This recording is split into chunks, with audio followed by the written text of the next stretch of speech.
What a joy to be with you here on this Thursday of the Word of Encouragement. And today I'd like to look at the book of Proverbs.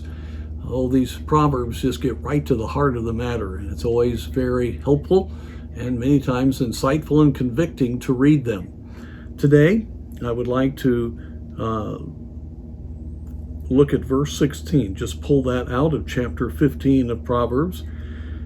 And here we read, "Better is little with the fear of the Lord than great treasure and trouble therewith." Satan loves to discourage God's people by getting them to look around at people that are not living for God, that may be in full rebellion against God, and it looks like they have everything together. They've got wealth, they've got fame maybe, they're able to do all kinds of fun things and pleasurable things. It looks like they've got life by the tail. But the Bible makes it clear, it's better to have the fear of the Lord and not have much, and to have that peace and contentment that comes when you walk with God, to have a lack of fear because it's not about you. You're trusting God to solve the problems. It doesn't matter what happens to the economy, doesn't matter what happens to our country. You know that God has you here for a time like this. You've got a fear of God and you're trusting Him. And so whatever you have or don't have is okay. That's far better than those that have great treasure and trouble. And I promise you, behind those closed doors, there's all kinds of trouble.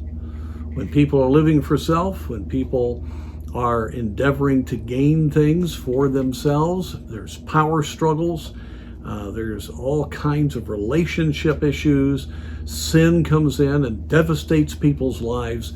There's far more trouble than you know.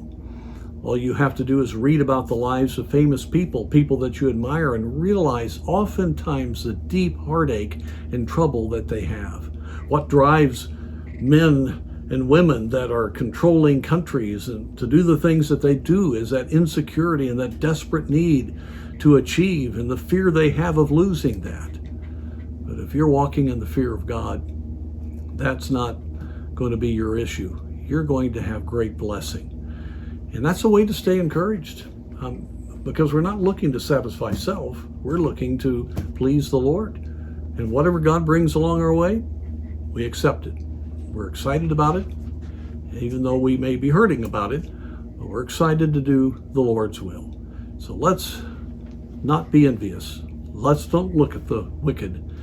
Let's realize that we've got our God. We're saved. We have a relationship with Him. And let's revel in knowing Him and fearing Him and having His presence with us.